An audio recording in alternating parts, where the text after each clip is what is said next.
Today we are working Psalm 77. In traditional psalm magic, Psalm 77 is often used to banish melancholy, to recover lost faith, to protect against drought or famine, and also to protect against poverty. It also is really great for insomnia. Today I'd like to work Psalm 77 to work through the dark night of the soul. So anytime that you are going into those existential crises and you have that darkness within you and you just don't see the point of living and you don't see the point of the world and the universe and you just can't feel good. Sometimes that's actually a good thing because you're moving through, you're crossing that abyss, you're moving through the dark night of the soul. And if you get to the other side of it, or when you get to the other side of it, you find enlightenment, you find release, you find freedom, and the world looks so much different than it ever did before. The way we work psalm magic is extremely simple and it's very effective. We take the psalm that we're working and we recite it out loud all the way through once without stopping. This is known in psalm magic as an incantation. We then go back through that same psalm and we consider each verse in turn, one at a time.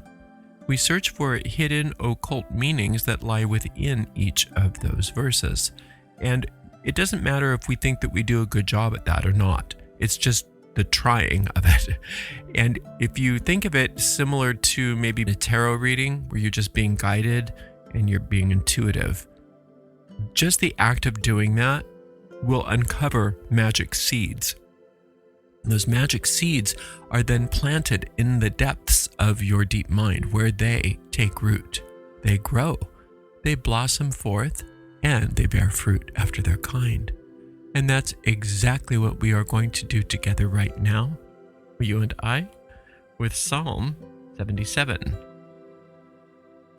I cried unto God with my voice, even unto God with my voice, and he gave ear unto me. In the day of my trouble I sought the Lord. My sore ran in the night and ceased not. My soul refused to be comforted.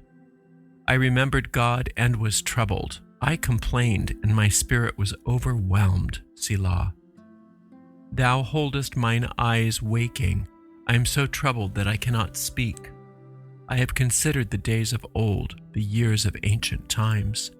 I call to remembrance my song in the night. I commune with mine own heart, and my spirit made diligent search. Will the Lord cast off forever, and will he be favorable no more? Is his mercy clean gone forever? Doth his promise fail forevermore? Hath God forgotten to be gracious? Hath he in anger shut up his tender mercies? Selah. And I said, This is my infirmity. But I will remember the years of the right hand of the Most High. I will remember the works of the Lord. Surely I will remember the wonders of old. I will meditate also on all thy work and talk of thy doings. Thy way, O God, is in the sanctuary. Who is so great a God as our God?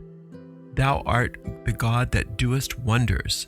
Thou hast declared thy strength among the people. Thou hast with thine arm redeemed thy people, the sons of Jacob and Joseph, Selah. The waters saw thee, O God, the waters saw thee. They were afraid, the depths also were troubled.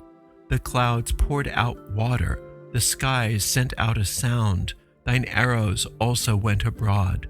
The voice of thy thunder was in the heaven, the lightnings lightened the world, the earth trembled and shook. Thy way is in the sea, and thy path in the great waters, and thy footsteps are not known. Thou leddest thy people like a flock by the hand of Moses and Aaron. It starts out, I cried unto God with my voice. Now, the beginning of this psalm doesn't really talk about the infinite much at first. And this is very telling because when we are going through some sort of crisis or dark night of the soul, we are very self-involved. And we don't think outside of ourselves because my problems and my depression and my fear and my this and my that. And there's nothing wrong with that. It's just that you have to see the origin of where this dark night of the soul is. It's in the ego, because the ego only knows me. So it says, I cried unto God with my voice, even unto God with my voice, and he gave ear unto me. So this psalm is not speaking to the congregation. This psalm is not calling on the infinite. This is a rumination. And when we're ruminating all about ourselves, even in thinking about the infinite like this, it doesn't help us feel better, because we're not including the infinite in our ruminations. We're just closing ourselves off and having a chat with ourselves. I cried unto God with my voice. When you cry with your voice, metaphysically or magically speaking, your voice is your self-expression, and it's something that's unique unto you. Your soul was given its own voice as well as your body, and the way that your soul expresses itself is unique. When you use that voice to cry unto God, you're using your voice for something very magical and very powerful. Even unto God with my voice, and he gave ear unto me. And this is just telling you that formula. Now, this is putting it in the past tense. It's as if it used to work, but it doesn't work now. I used to be able to use my voice, and I used to be able to get a connection, but it's not there. I can't seem to connect with the infinite. What's wrong with me? In the day of my trouble, I sought the Lord. My soul ran into the night and ceased not. My soul refused to be comforted. The soul in this case is not really your soul, because your soul is never out of comfort. It's the dissonance between the ego and the soul that we're experiencing when it's the so-called dark night of the soul. In the day of my trouble, I sought the Lord. So it's remembering how things used to work. But recently, it's not working, and I can't seem to get any help. I can't seem to feel better. I can't go to sleep. I can't do anything. I just feel bad all the time. My soul refused to be comforted. That's the depths of my being. I cannot find comfort. I remembered God and was troubled. I complained, and my spirit was overwhelmed. Selah. I remembered God, but then I was troubled, and I complained. And what happens is we think saying, oh, God, help me, is enough. But it's not enough if then we use our minds to go back into the trouble.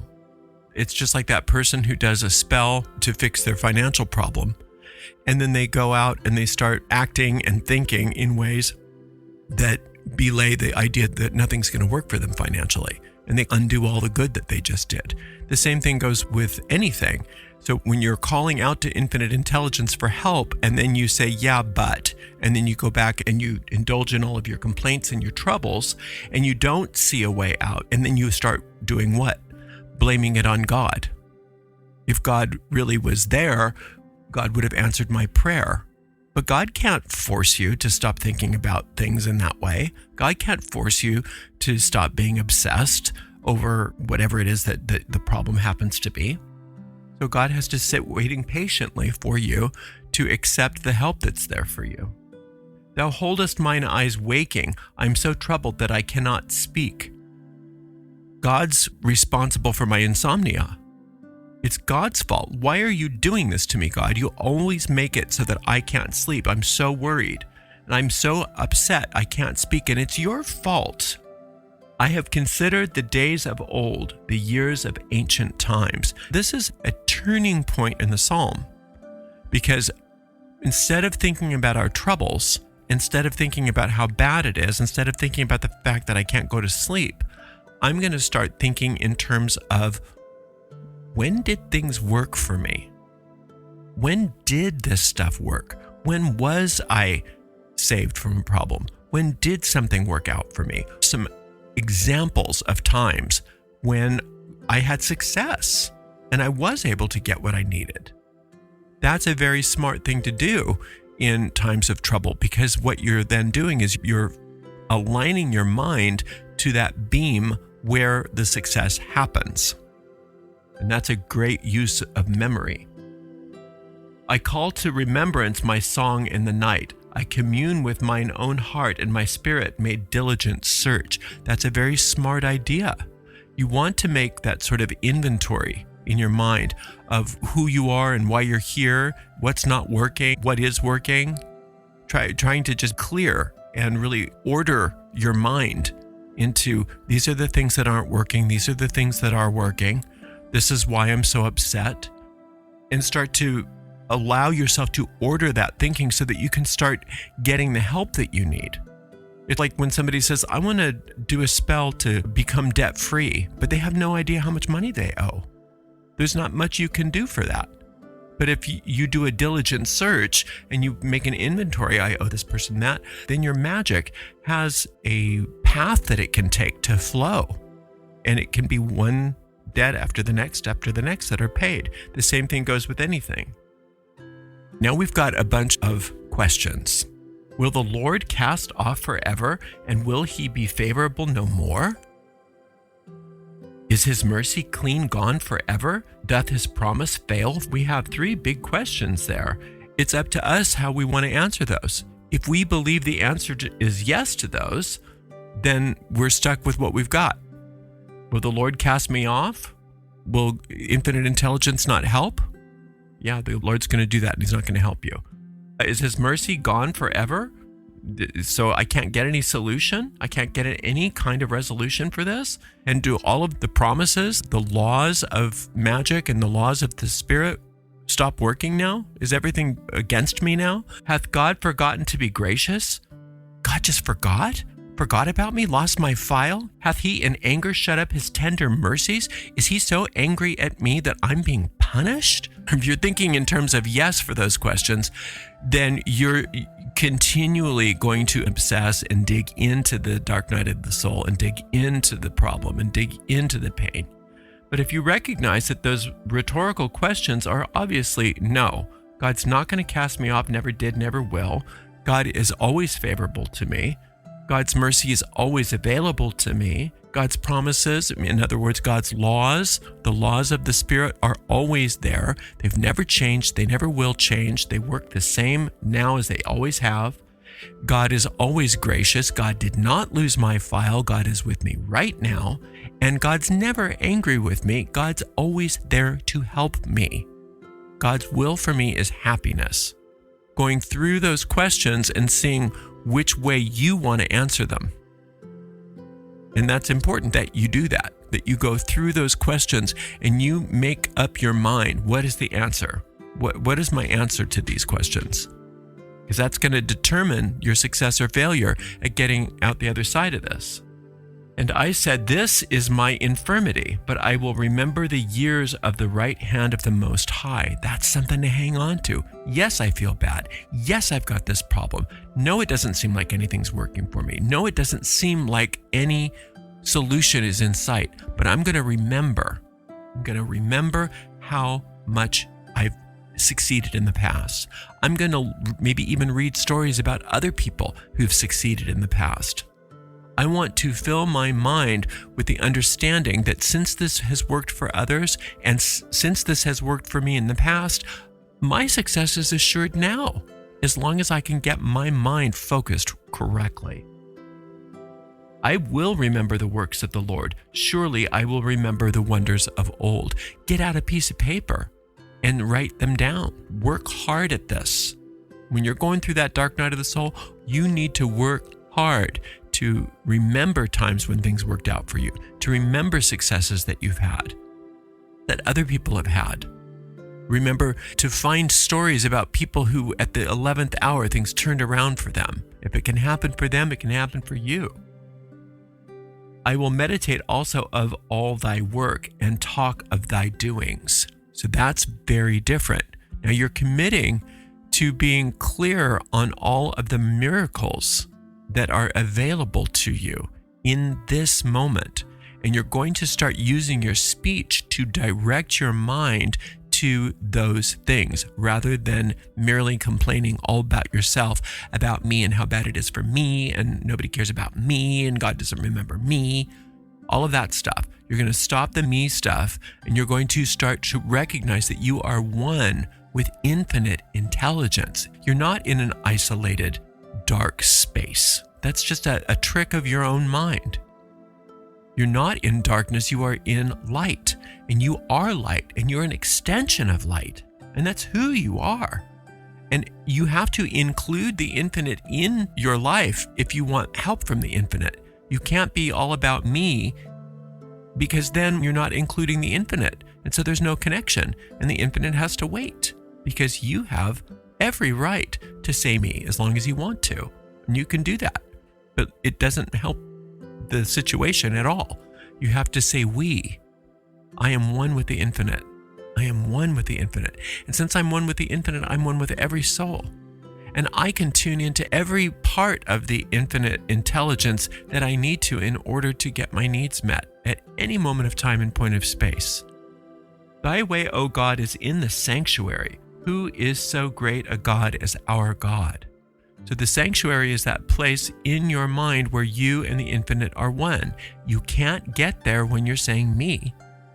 You can only get there when you understand that you and the infinite are one, and you co-create together, and you are a partnership. Thou art the God that doest wonders. Thou hast declared thy strength among the people. Infinite intelligence is always available. We can't say that God's responsible for the problem, because that's not true. But God can be the source of the solution, and is the source of the solution. But we have to include the infinite. We have to include the infinite. We have to connect with the infinite. We have to recognize that we're an extension of the infinite. We can't wall ourselves off and then say, what happened? I'm all by myself, and it's me, and it's me, and it's me, and it's me, and nobody loves me. Nothing ever works for me. You can do that for an eternity if you want to. But as soon as you recognize, wait a minute, I'm lying to myself. I'm not alone. It's not me. It's we. I'm part of the infinite. I'm part of the infinite. I'm an extension of the infinite. And therefore, I have all power to heal and correct available to me. But I have to stop isolating myself away from it and then wonder what happened. Thou hast with thine arm redeemed thy people, the sons of Jacob and Joseph. Selah. Now, Jacob and Joseph here meaning just tradition, the line of ordination, if you will, the line of tradition. It's not so much those people as symbols in the psalm. It's just the idea that the infinite has always redeemed everybody, because there's a place in which none of this is happening, and we're all just content, sleeping away in heaven, having a nightmare. So the infinite's already redeemed everything and made it good. But there's a storyline that you can look back on and say, okay, these people were helped, these people were helped, this person was helped, this person was helped. You can go back in history, and there's never an evidence of any plague that didn't eventually get healed, any dictator that didn't eventually fall, any storm that didn't eventually end. So you can use that to your benefit just by looking at that truth. The waters saw thee. O God, the waters saw thee. They were afraid. The depths also were troubled. So the waters represent the dark night of your soul, the deep, emotional, fearsome place. These ancient people were so afraid of the waters, especially the desert dwellers. The sea was a place of immense scariness.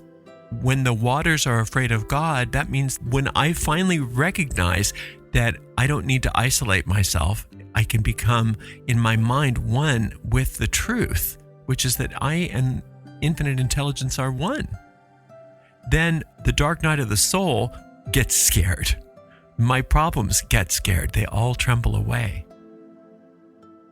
The clouds poured out water. The skies sent out a sound abroad. Thine arrows also went abroad. No matter if you think that your problem is based here or somewhere in your past or something you're worried about in the future, the infinite's got this. And the image of the skies sending out a sound and the clouds pouring out water and arrows shooting, the problem that you're bringing to this psalm is a goner. And there's nothing that you need to worry about because you've connected now to your power. You're no longer isolating. And so therefore, things are turning around for you even as you work this psalm. The voice of thy thunder was in the heaven. The lightnings lighted the world. The earth trembled and shook. Here's another example of when the psalm was probably from a Canaanite origin, again with the thunder god here, but the voice of thunder and the god of earthquakes. You really do well thinking in terms of the destructive powers of the thunder god and the god of earthquakes and the god of the sea. All of those ancient myths talk about what happens to your problems if you let the infinite do its work through you and stop trying to fix it yourself, or stop trying to isolate and be so egotistical about your problems that you don't get any help. But as soon as you include the infinite in your process, then the god of thunder, the god of earthquakes, the god of the sea, all come rushing out, destroying the problem. Thy way is in the sea, and thy path in the great waters, and thy footsteps are not known. Again, this is a throwback to the ancient sea deities. They were so afraid of the sea. And since the infinite's going to have charge of the sea, that means the infinite's going to have charge of everything that's bothering you, everything that's scaring you, everything that's tormenting you. It's all becoming healed because you've made the right move. Thou leddest thy people like a flock by the hand of Moses and Aaron. So Moses and Aaron are those figures in the Bible that in this particular storyline that they've appropriated these Psalms into, led people out of problems and into solutions. And so just as a symbol, you also are being led out of this problem right into solutions. And since there's a long tradition of this in every single faith, all the stories, all the myths, all the fairy tales, all the religions have plenty of stories talking about how people were at a precipice and they were saved, they were healed, everything worked out beautifully for them. And the same is happening for you because you've learned that you don't need to do things all by yourself. You're not alone. And when you truly include the infinite in your life, the infinite and you work together, and the infinite can do things that you can't do all by yourself as a separated ego.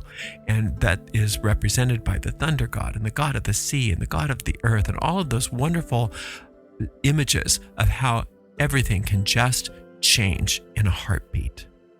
And so you just keep coming back to the psalm each and every day until you get a sense that it's working. And you get that sense that it's working by this feeling of peace, serenity, and certainty about it. Once you get that sense that it's working, that means your spell's been cast and you don't have to work on it anymore and you can do something else. Thank you so much for spending some time with me today. Until next time, blessed be.